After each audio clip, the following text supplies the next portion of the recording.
But first, breaking news now, 7 p.m. Eastern, 4 p.m. in California, where despite activating their emergency power plants, millions in California could lose electricity quite literally any minute. Crying uncle evidently cannot save California from rolling blackouts. The California Independent System Operator says blackouts could come between now and 9 p.m. local time tonight, about 5 hours from now. Remember, this is California, the poster child for green energy transition and saving the environment.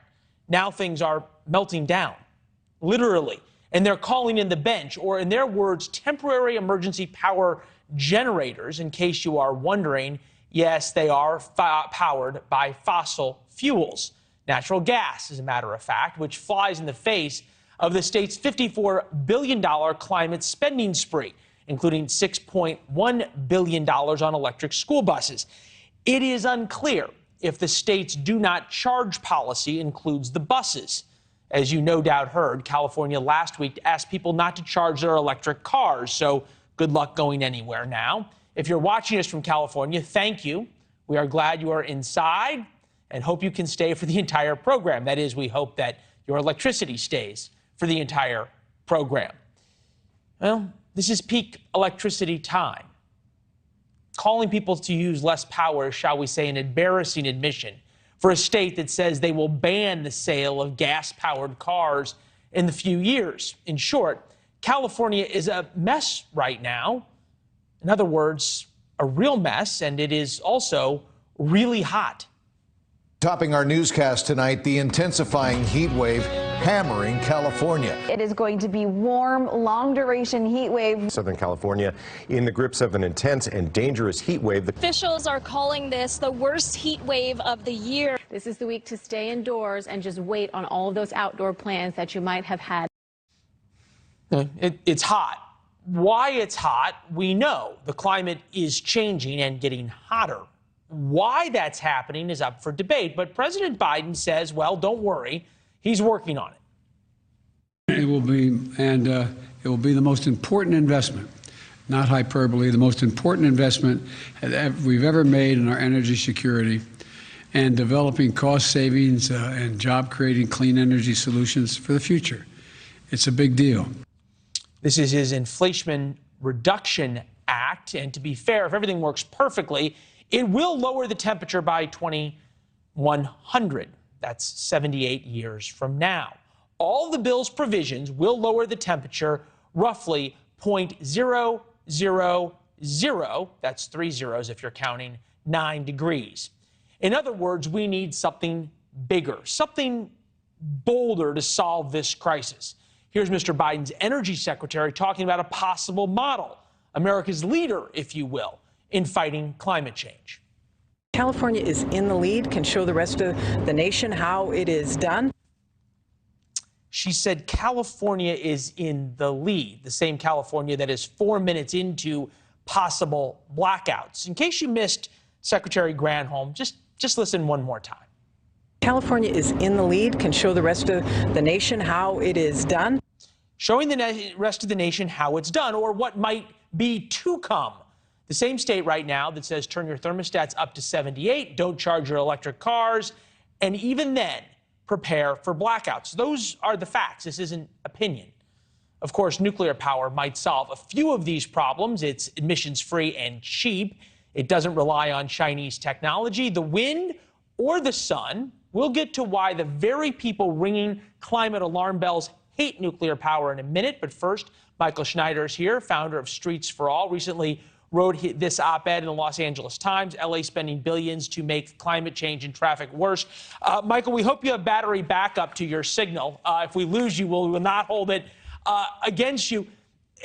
Is it really true that the power might go off out there? I don't know if it's true. I'm sitting here in my living room. My smart thermostat did just adjust to 78 degrees as part of you didn't touch it and it went up? Correct. It's a program called Rush Hour, and it automatically adjusts unless you manually override it. Okay. But so far, my internet's working, my computer's on, and I am able to talk to you, so that's good. Well, we're glad for all of those things. I'm wondering how people are viewing it out there. Because for so long, California's been told, hey, look, pay all these taxes, endure all this traffic, on and on and on, but at least we're leading the way in green energy, and yet it's hotter than it's ever been, and there's blackouts coming. I completely agree with you. I don't know why we're not looking at nuclear energy as a solution here. I think it's common sense. I think it is cost effective. It is very safe in the scheme of things. It is insane that the state is not looking more at nuclear energy. I also think Go ahead. Go ahead. I was just going to say, I also think that this focus on electric cars is very problematic. Where does all that power come from? Last week, they were asking people not to charge their electric cars at home during the grid surge. I think this myopic focus on just cars, a single electric car battery could power 100 e-bikes that would get people to and from places, and you wouldn't have to basically pull that back during a power surge. Why do you think it is that there is just sort of this insane focus on sounding, seeming, feeling green rather than, as you point out, actually being green? I think because it's change is never easy, but it's the path of least resistance. Oh, you like driving your car? That's fine. Drive your car. We're just going to make it battery powered. Forget where the power comes from or the production of the car. That could be quite dirty as well, or disposing of the battery after. And so it's just the path of least resistance. It doesn't mean it's the best path. I hope leaders have the courage. But is it actually the path of least resistance, or is it just a politically expedient path for people to feel like they're doing something and virtue signal it, but not really affect their lives? And by way I'm saying is that your organization, I think, is advocating really sort of radical change to our daily life in the name of protecting and stopping climate change, right? We are advocating for freedom of choice when it comes to transportation. We don't have freedom of choice today. Right now, in a city like Los Angeles, you need to drive a car if you can afford a car, because that is the most efficient, easiest way to get around most of the time. And everything else suffers. The bus is too slow. It's dangerous to ride a bicycle. So we want freedom of choice. We want all modes of transportation to be available, be efficient, and be safe. Well, and also have the air conditioning work when you're inside of it right now, if that goes. Hey, Michael, always good talking to you and always great points. We appreciate it. Thank you. Thank you. I made it through this interview. I'm very excited. All right. Yeah. Good point. Good point. Hopefully you won't start sweating for another 10 minutes. We'll see you soon. See you soon. Thanks for watching. Go to newsnationnow.com to find News Nation on your television provider.